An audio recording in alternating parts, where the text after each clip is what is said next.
అందరికీ నమస్కారం అండి. ఈరోజైతే పొద్దున్నే లేచాను, శనివారం కదా, ఇంకా విష్ణుమూర్తికి పూజ చేసుకుంటాను కదండి, ప్రతి వారం చేస్తారు.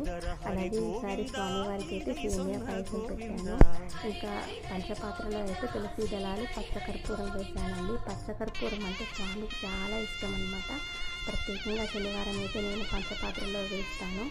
అలాగే ఇంకా అరటిపళ్ళు కూడా నైవేద్యంగా పెట్టాను. స్వామికి ఇష్టమైన రంగు అయితే పసుపు రంగు అనమాట. అందుకని పసుపు కలర్ చామంతి పూలు తీసుకొచ్చి స్వామికి తులసి దళాలు పెట్టి పూజ అయితే చేశాను. స్వామికి పూజ చేయడం వల్ల నాకైతే కొండంత ధైర్యంగా ఉంటుందండి. శనివారం పూజకైతే అంత శక్తి ఉంటుంది.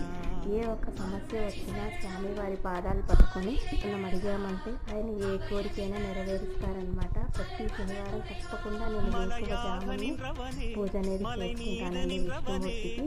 మీకు నా వీడియో నచ్చితే తప్పకుండా లైక్ ఇవ్వండి, అలాగే సబ్స్క్రైబ్ చేయండి.